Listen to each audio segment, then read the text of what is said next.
मध्ये आला आणि आज चांगली गाडी झाली. विशालदा नमस्कार. नमस्कार आधी. विशालदा जर सुंदरचा परिचय द्या ना, कशी गाडी जमली, कसं काय?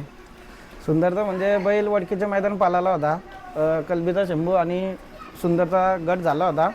शेटचा फोन झाला का सुंदरची आणि शंभूची गाडीचा गट पास झालेला आहे.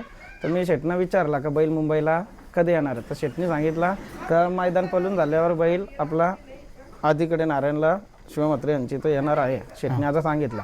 तर बैल वरती शेमीला पालाला चालला होता तेव्हा आमचं बोलणं झालं का बैल मुंबईला आला तर आज म्हणजे त्या तारखेला 6 तारखेला तर बैल पाळवायचा का.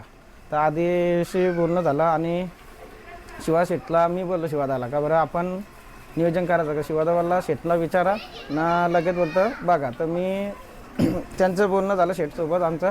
मग शेट बोलतं बघा तुमच्या परीने बोलतं नियोजन करा आणि पालवा. तर आम्ही नियोजन करायचं ठरवलं ना. मग नियोजन केलं. मी अनिल शेट भाग्यवान आंबेगाव यांना फोन लावला आणि त्यांच्याशी बोलणं झालं.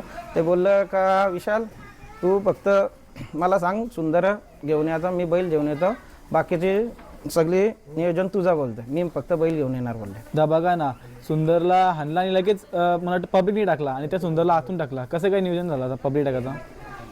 जो सुंदर आतून पळाला आंबेगावचा सुंदर पब्लिक पळाला. आंबेगावचा सुंदर 3-4 शर्यतीनं आता आतून पळाला होता आणि तो 4 खांदी पळणार बैल आहे आणि हा दोन्ही साईड आतून पळणार बैल. कसं काय तुम्ही शब्दाला मान देऊन त्यांनी लगेच तुम्हाला बैल दिला, काय सांगाल त्याबद्दल? मी गाडा मालकांचा व अनिल शेठ भाग्यवान व संतोष शेठ तोडकर याही जो माझा विश्वास ठेवून नियोजन करायला जो मला काही संधी दिली त्याबद्दल मी त्यांचा मनापासून आभारी आहे. आणि संतोष शेठ यांच्याशी बोलणं झाल्याबद्दल मी लगेच अनिल शेठ भाग्यवान यांना फोन लावला. तर ते बोलले अनिल शेठ का तू गाडी जमव बोलतं, गाडी नाही जमली तर बोलतं अड्ड्यामध्ये कोणावर पण नाव फिरू शकतं, मी सुंदरसोबत सुंदर पळवायला गाडी तयार आहे. दादा तुम्ही आज गाडी पळताना बघितली समोरून,